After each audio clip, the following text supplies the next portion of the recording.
Aimee Semple McPherson, la mujer de la providencia. Alguien seguramente la ha visto marchando por la calle principal desde la barbería y el banco, una mujer muy joven con un vestido blanco que llevaba una silla. De pie sobre la silla, levantó sus largas manos hacia el cielo, como pidiendo ayuda, y no hizo nada. Cerró sus grandes ojos y se quedó allí, con los brazos extendidos como una estatua de mármol. Aún teniendo los ojos cerrados, Aimee podía sentir la presencia de la gente que la rodeaba cuando llegó a las 50 personas con la boca abierta o silbándola. La joven abrió los ojos y miró a su alrededor. «¡Gente!», gritó, saltando de la silla. «¡Vengan! ¡Síganme pronto!». Tomó la silla con el brazo y se abrió camino entre la gente, corriendo calle abajo por donde había venido por la calle principal. La gente la siguió, primero los niños, después los hombres y las mujeres. La siguieron hasta la puerta abierta de la obra misionera Victoria. Había apenas suficiente lugar para que se sentaran todos. «Cierren la puerta», susurró Aimee al oído de Lugier. «Cierren la puerta con llave y déjenla cerrada hasta que yo termine». Aimee Semple McPherson ha sido descrita como una mujer nacida antes de su tiempo. En realidad, Aimee fue una pionera espiritual que preparó el camino para el resto de nosotros y debería ser considerada en gran parte responsable de la manera en que demostramos el cristianismo en la actualidad. Aimee desafió todas las probabilidades. La historia de su vida la muestra como una mujer dramática y llena de vida. No había nada débil en ella. Para ella, un desafío era un juego justo que debía ser aceptado y conquistado. Se subió a la ola de los medios masivos y llegó a dirigir su curso. Si la publicidad parecía negativa, ella la exageraba aún más, sonriendo mientras lo hacía. Si todos le advertían que no hiciera algo, ella seguramente lo hacía, negándose a inclinarse ante el miedo. En realidad no había nada que fuera demasiado extremo para ella. Fuera lo que fuese necesario para captar a la gente, Aimee lo hacía. Ella se sentaba con publicanos y prostitutas y se mostraba en lugares donde un cristiano común habría temido ser visto. Los pobres, los comunes, los ricos, todos la amaban por eso y aparecían en sus reuniones de a miles. Pero por supuesto, los religiosos la odiaban. Cuando la política denominacional aparentemente obstaculizaba y hería a tantos ministros, Aimee raramente le dedicaba un pensamiento. Demolió la reclusión y la estrechez religiosa y casi podría decirse que tenía lástima de aquellos que eran controlados por su poder. Aimee se lanzó a construir un ministerio tan vasto y tan grande que hasta venían de Hollywood a observarlo y tomar nota. En un tiempo en que las mujeres eran solo reconocidas como elementos accesorios en el ministerio, Aimee construyó Angelus Temple para darle participación. El templo fue construido y dedicado durante la época de la Gran Depresión y era un edificio muy elaborado con capacidad para 5,000 personas sentadas.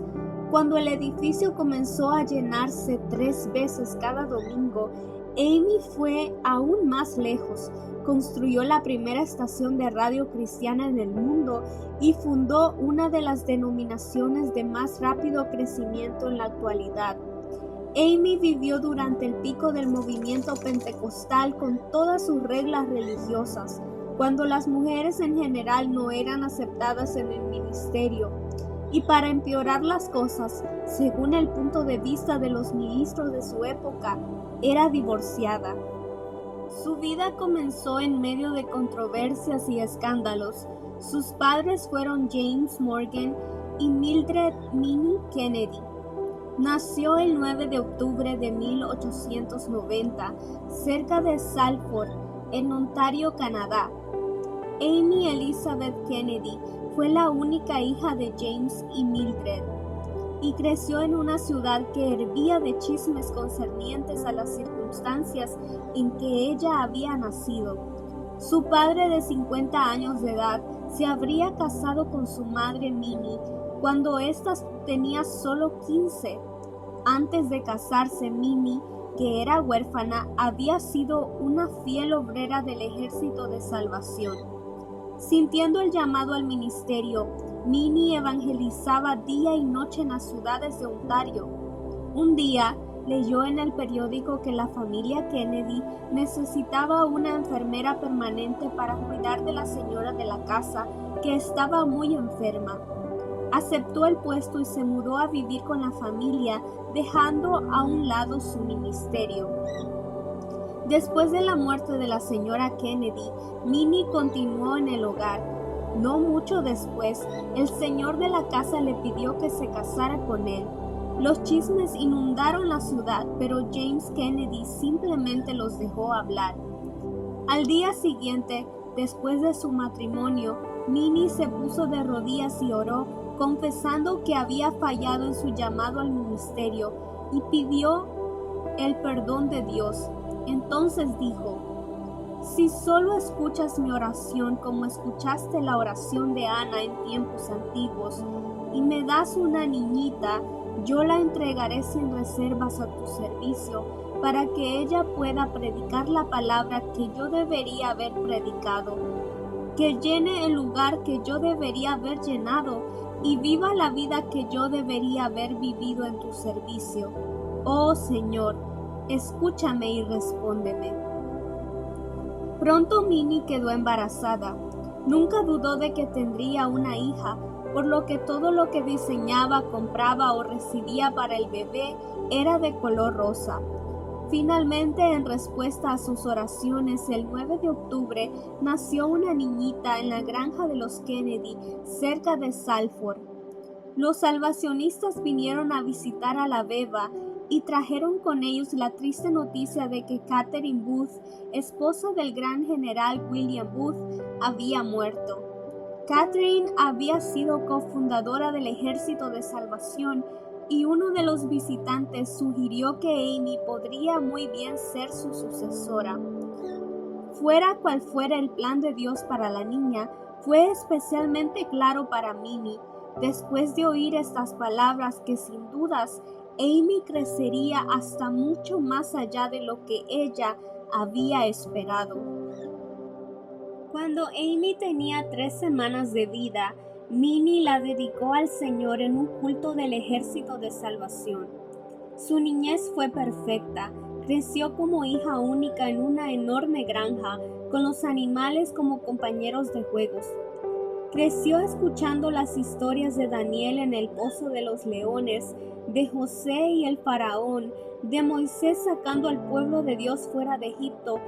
Para cuando tenía 4 años, Amy podía pararse en una esquina sobre un tambor y atraer a una multitud de gente recitando historias bíblicas. Amy era una niñita que tenía agallas y estaba llena de ideas muy definidas. Nada la intimidaba, excepto el hecho de que, sin importar dónde estuviera, Dios podía ver todo lo que hiciera. Cierta vez, cuando estaba enferma en cama, un peón asomó la cabeza por su ventana y le preguntó si había algo que podía hacer por ella. Amy suspiró como una niña malcriada y le dijo: quisiera oír cantar a las ranas. Ve al pantano y tráeme 3 o 4 ranas y ponlas en un cubo con agua junto a mi cama. El hombre hizo lo que ella le pedía, y aproximadamente 1 hora después regresó a su cuarto con un gran cubo lleno de ranas y plantas acuáticas. Pero salió del cuarto antes de llegar a escuchar los gritos de Amy pidiendo que recogiera las ranas que habían saltado del cubo, y ahora saltaban por todas partes. Fue Minnie, la madre de Amy, quien debió atrapar a las resbaladizas intrusas. Cuando era pequeña e iba a la escuela, Amy siempre era la líder. Cuando los otros niños la molestaban llamándola la niña del Ejército de Salvación, Amy se enfadaba, pero en lugar de contestarles, les seguía el juego. En años posteriores, esta clase de respuesta sería lo que la hizo que su popularidad creciera hasta las nubes. Cierta vez, cuando los demás niños estaban burlando de ella, en lugar de vengarse contra sus compañeros, Amy consiguió una caja, una regla y un mantel rojo. Entonces designó a un niño para que llevara la bandera roja y comenzó a marchar golpeando en la caja como si fuera un tambor, mientras cantaba a toda voz. Al principio los niños la siguieron solo para burlarse, pero luego comenzaron a disfrutarlo. Pronto las niñas también se unieron al divertido desfile. A partir de ese día nadie volvió a burlarse de Amy por ser del Ejército de Salvación. Su fe siempre incluía a las personas, nunca las repelía. Cuando Amy era niña, le agradaba observar a su madre, que era la directora de la escuela dominical, en las reuniones de los salvacionistas. Tan pronto como regresaba de la iglesia, Amy juntaba unas sillas y las colocaba en círculo en su cuarto e imitaba a su madre predicando a un grupo imaginario. En su fotografía escolar, Amy, de 8 años de edad, sostiene la pizarra donde está escrito el número de grado. Sentada en medio de los demás alumnos, los niños a ambos lados de la maestra tienen expresiones de enojo. Este enojo se debe a que antes de tomar la fotografía se produjo una discusión sobre quién sostendría la pizarra. Pero mientras ellos peleaban, Amy saltó repentinamente en medio del grupo y tomó la pizarra. Cuando los demás trataron de quitársela, la maestra los mandó guardar orden y quedarse sentados el tiempo suficiente como para sacar la foto. Esta foto sirve como una especie de instantánea profética del ministerio futuro de Aimee Semple McPherson. Los niños que la rodeaban estaban molestos por su acción osada y decidida, y allí, en el medio, junto a la figura protectora de su maestra, está Amy, llena de gozo y confianza en su victoria. Durante su juventud, comenzó a hacerse visible el carácter dogmático de Amy. Tenía una actitud deportiva y juguetona hacia la autoridad. Si alguien era elegido como superior sobre ella, tendría que demostrar con creces que podía hacerlo, antes de esperar que ella se sujetara a la autoridad. Amy no era completamente irrespetuosa o rebelde y nunca quiso presentar un verdadero desafío a la autoridad. Era solo que su propia capacidad como líder era tan grande que quienes la rodeaban se sentían automáticamente desafiados y quedaban mudos. Aún siendo niña, cuando Amy entraba a un cuarto, captaba la atención de todos sin tener que decir una palabra. Algunos dicen que Amy era una niña malcriada y que fue su padre James Kennedy quien la malcriaba. James se deleitaba en su traviesa niña. Otros dicen que Amy simplemente dejaba atrás a sus padres con su vivacidad y su creatividad. Pero para ellos, Amy Elizabeth era una respuesta de Dios y la trataban como a un tesoro. Minnie Kennedy cuidaba a su niña como un halcón. Ella era una buena madre para Amy, pero aprender a plantarse delante de Minnie no era tarea fácil. Simplemente el hecho de mantener su lugar estando junto a Minnie sirvió para preparar a Amy para responder a las muchas y difíciles preguntas que debería enfrentar más tarde como líder cristiana. Debido a su celo por la vida y a su fortaleza emocional, Amy pronto comenzó a disfrutar de los aplausos. Siendo preadolescente, su personalidad dramática, ya era bien conocida en las producciones teatrales de su pueblo y era una oradora muy popular en las clases de oratoria. Cuando tenía 12 años, ganó la medalla de plata por un discurso presentado en la Unión de Templanza de Mujeres Cristianas en Ingersoll, Ontario, Canadá. De esa manera pudo ir a competir en London, Ontario, por la medalla de oro. Para cuando tenía 13 años, era una celebrada y extraordinaria oradora en público. La invitaban a hablar en cenas de la iglesia, la llamaban de diversas organizaciones, eventos navideños, festivales y picnics. Las comunidades de Ingersoll y Salford pronto comprendieron que la gente vendría de muchos kilómetros de distancia a escuchar a esta niña que tenía un don tan especial. Pero la formación de Amy en la iglesia metodista de Salford pronto le causaría confusión.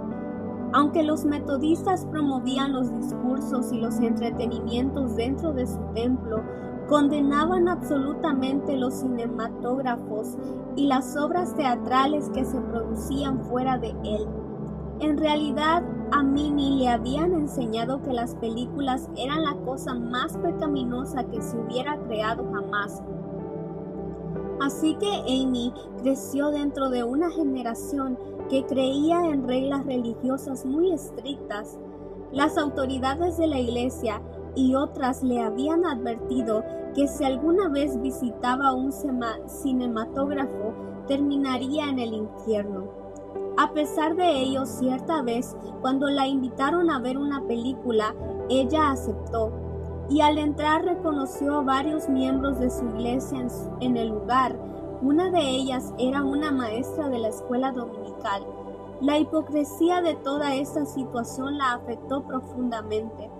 Cuando entró en la escuela secundaria en 1905, la teoría de Darwin acababa de ser expuesta al público. De repente todos los libros de texto estaban llenos de la teoría de Darwin, que sostenía que la vida en la Tierra había surgido a partir de una amiba y que el hombre era primo del chimpancé.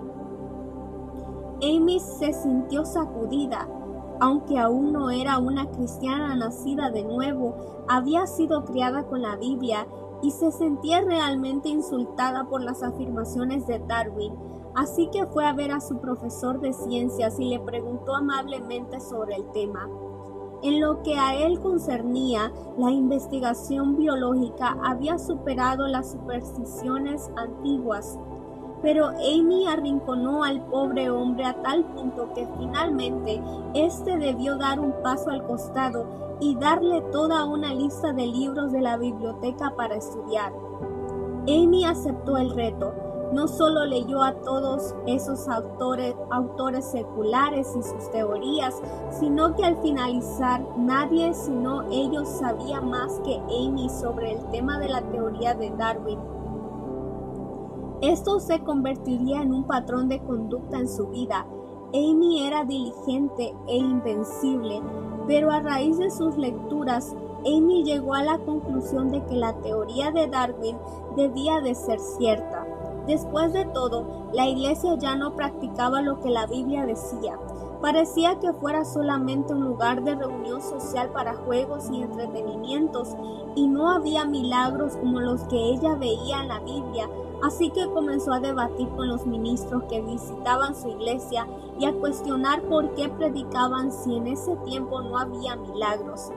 Al escuchar los cuestionamientos de Amy, un ministro se aclaró la garganta y le explicó que los milagros habían pasado, describiéndolo como una cesación del carisma. Cuando Amy lo desafió citándole otros pasajes de las Escrituras, el hombre le dijo que esos temas estaban mucho más allá de lo que ella podía comprender. Obviamente, él no conocía la determinación de Amy. Otra noche, después de un culto vespertino, Amy desafió a un predicador invitado de tal manera que sus padres se sintieron avergonzados. Si la Biblia es cierta, ¿por qué nuestros vecinos pagan con sus impuestos para destrozar nuestra fe? preguntó al ministro que temblaba. Una vez más, Amy tenía la última palabra, pero se sentía muy triste porque aparentemente no había nadie que tuviera elementos espirituales suficientes para responder a su confusión. Amy llegó finalmente a la conclusión de que, según lo que ella creía, si algunas porciones de la Biblia no eran ciertas, entonces nada en la Biblia era cierto. Su razonamiento continuaba en el sentido de que si había una filtración en algún lugar, entonces todo debería ser arrojado a un lado. Así que decidió convertirse en atea. Al llegar a su casa después de una última y ardiente batalla con el ministro, Amy entró como una tromba en su cuarto. Abrió la ventana y miró hacia afuera, hacia la noche, mientras contemplaba la magnificencia de las estrellas. Se conmovió en su interior. Alguien tenía que haber creado esas estrellas y ella quería saber quién o qué. Basta de historias, basta de cosas oídas de terceros, quería hechos. Así que oró: oh Dios, si es que hay un Dios, revélate a mí. 2 días después, Dios contestaría su clamor. Amy era un estudio sobre la confiada determinación. A los 17 años, era una hermosa joven que parecía tener todo lo que deseaba. A diferencia de las demás jovencitas de la región, nunca hablaba de casarse ni de tener hijos. Era muy inteligente y su familia estaba en buena situación económica. Sus ropas eran hechas a medida y a la última moda, y sus padres la adoraban. También tenía la capacidad de hablar y capturar al público con solo 1 o 2 frases, y había ganado todas las competencias de oratoria a las que se había presentado. Iba a los salones de baile y los encontraba llenos de miembros de la iglesia. En realidad, la primera persona con la que bailó en un salón era un ministro presbiteriano. Pero más que nunca, Amy necesitaba al Señor y pronto lo encontraría. El día después de haber orado a Dios para que se revelara, Amy volvía a casa de la escuela con su padre y al pasar por la calle principal de Ingersoll, vio un cartel en una ventana que decía: Campaña del Espíritu Santo con Robert Semple, evangelista irlandés. Amy había oído que estos pentecostales caían al suelo y hablaban en idiomas desconocidos. También había escuchado relatos alocados de sus gritos y danzas.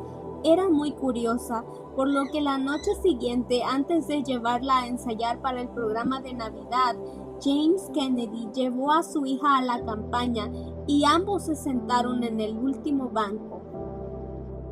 En la reunión, Amy era toda ojos. La divertía ver a algunas personas del pueblo gritando ¡Aleluya!, con las manos levantadas. ¡Qué show!, pensó. Si no hubiera sido atea, pensaba, ella también habría gritado. Estaba verdaderamente disfrutando de este show ingenuo desde las alturas de su torre intelectual. Entonces Robert Semple entró al salón. En ese momento todo cambió para Amy.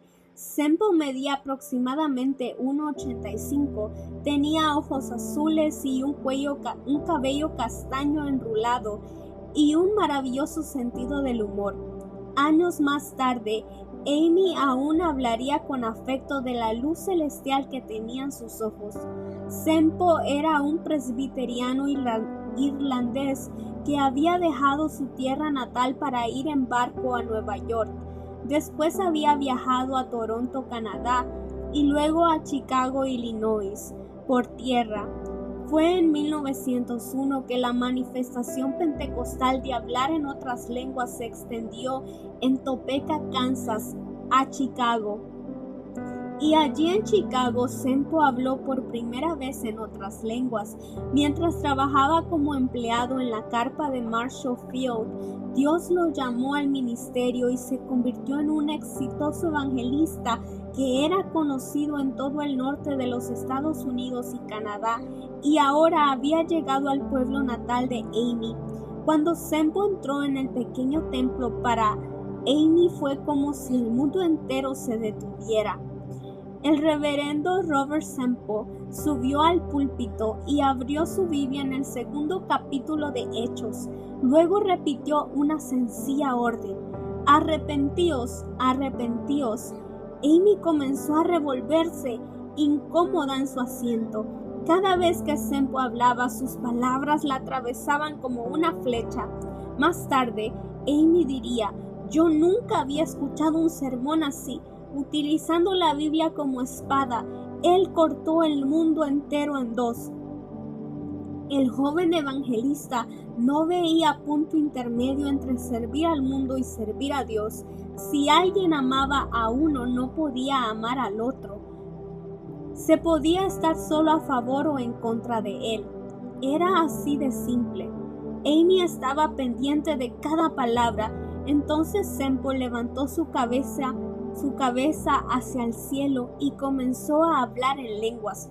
Mientras Amy lo observaba, el rostro de Robert Sempo parecía brillar con una luz interior. El evangelista hablaba y Amy comprendía perfectamente lo que estaba diciendo.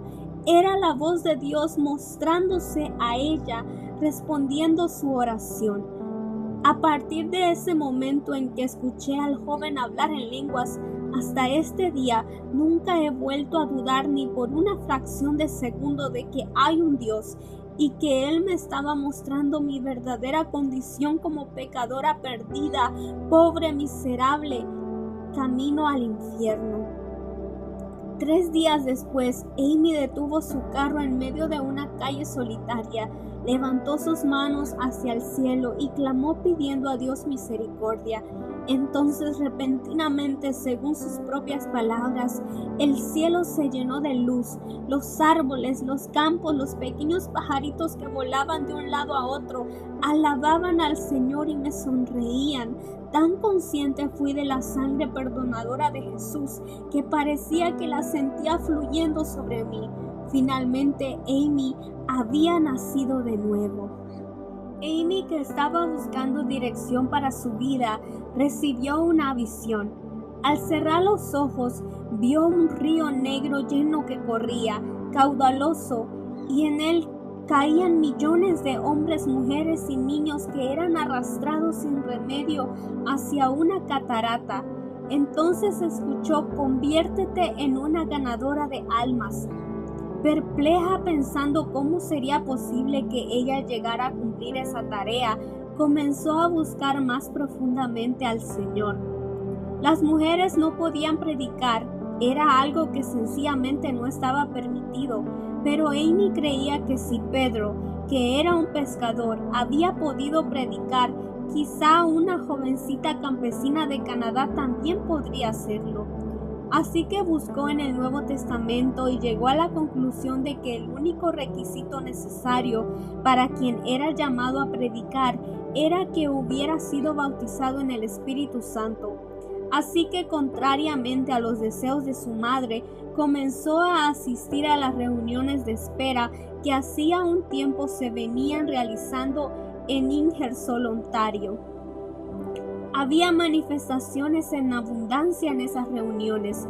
Las mismas se habían instituido con el propósito de recibir el bautismo del Espíritu Santo, y esto en 1908 era considerado por la mayoría de la gente como algo extremo. Aún los salvacionistas hablaron con Minnie sobre el repentino comportamiento pentecostal de su hija, pero a Amy nunca le importó lo que los demás pensaran. Lo único que quería hacer era agradar a Dios y a Robert Sempo. Fue el ferviente amor de Robert por Dios lo que la llevó a buscar a Dios con ansiedad. Amy deseaba profundamente conocer a Dios como Robert lo conocía.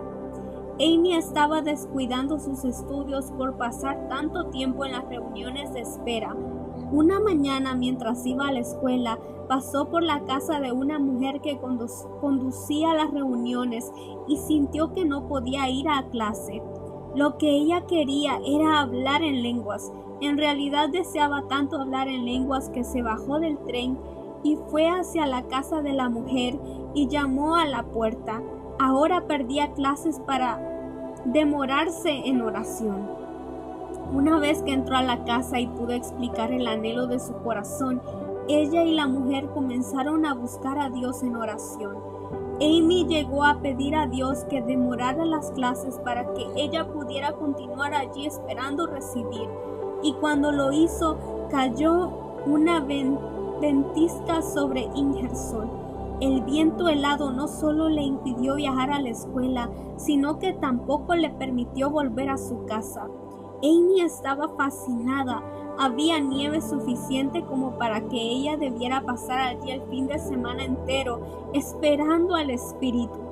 La mañana del sábado, muy temprano, mientras todos dormían en la casa, Amy se levantó para buscar a Dios. Al elevar su voz en adoración, las alabanzas surgieron de lo más profundo de su ser, hasta que finalmente algo como un trueno brotó de ella y la hizo vibrar de pies a cabeza. Amy se deslizó al suelo sintiéndose como atrapada en nubes de gloria. Entonces repentinamente de su boca comenzaron a fluir palabras en otro idioma, primero breves frases, después oraciones enteras. Para este entonces la casa entera había sido despertada por los ruidos y el grupo bajó las escaleras gritando y gozándose. Entre ellos estaba Robert Semple. No se sabe cuánto tiempo pasó Robert Semple en el pueblo de Amy, pero seguramente debe de haber viajado varias veces de ida y vuelta, ya que estaba allí cuando Amy fue bautizada en el Espíritu Santo. Robert viajaba mucho, pero intercambió correspondencia regularmente con Amy durante todo el invierno. Finalmente, a principios de la primavera de 1908, Robert regresó a Ingersoll y le propuso matrimonio. En realidad lo hizo en la misma casa en que ella habría recibido el bautismo unos meses antes. 6 meses después, el 12 de agosto de 1908, Amy se casó con Robert Semple en la granja de su familia cerca de Salford, Ontario. Amy no terminó sus estudios secundarios por amor a Semple. En realidad dejó todo para poder amar, honrar y obedecer a su esposo. Robert era todo lo que ella necesitaba para tener una vida satisfactoria y rica. Él fue mi seminario teológico, mi mentor espiritual y mi tierno, paciente, constante amor. Escribiría más tarde. Antes de casarse, Amy y Robert habían convencido a los padres de ella de que hablar en lenguas era bíblico, pero les resultó mucho más difícil convencer a Minnie de la voluntad de Dios con relación al llamado de la pareja a servir en China. En preparación para el viaje, Robert trabajaba en una fábrica durante el día y predicaba por las noches. Pronto su ministerio los llevó a London, Ontario, donde ministraban en los hogares. Robert predicaba y Amy tocaba el piano, cantaba y oraba con los convertidos. En unos pocos meses, 100 personas habían recibido el bautismo del Espíritu Santo. Muchas más habían sido salvas y se había producido muchas sanidades notables. En enero de 1909, los Semple fueron a Chicago, Illinois, donde Robert fue ordenado al pastorado por el pastor William Durham. Allí permanecieron durante varios meses, viviendo en un vecindario italiano, donde fueron muy felices. Más tarde, ese mismo año, los Semple viajaron a Findlay, Ohio, con el pastor Durham, para trabajar en una obra misionera. Allí Amy tuvo su primera experiencia con la sanidad divina. Sucedió cuando ella se rompió el tobillo al caer de unas escaleras. El médico que le puso el yeso le dijo que nunca volvería a tener pleno uso de 4 de los ligamentos y le aconsejó que no apoyara el pie al menos por un mes. Pero Amy continuaba yendo a las reuniones de oración cojeando. aunque la más leve vibración contra el suelo le producía terribles dolores. Finalmente, mientras estaba en una reunión, el dolor se hizo tan intenso que debió regresar a su cuarto. Mientras estaba sentada mirando los dedos de sus pies, negros e hinchados, escuchó una voz que le decía: «Si vas a la obra misionera y pides al hermano Durham que imponga las manos sobre tu pie, yo lo sanaré». Amy reconoció la voz del Señor e hizo lo que él le decía. En la obra misionera, el hermano Durham había estado caminando por el pasillo de un lado a otro, pero se detuvo y colocó su mano sobre el pie de Amy. Algo como una descarga eléctrica sacudió su pierna e inmediatamente los dedos recobraron su color de piel normal. Amy sintió que los ligamentos se ubicaban en su lugar mientras el hueso volvía a unirse y repentinamente dejó de sentir dolor. Llena de felicidad, Amy pidió a alguien que cortara el yeso. Después de un breve debate, finalmente decidieron hacerlo. Una vez que quitaron el yeso, se sorprendieron al ver un pie perfectamente sano. Entonces Amy se puso sus zapatos y salió danzando por toda la iglesia.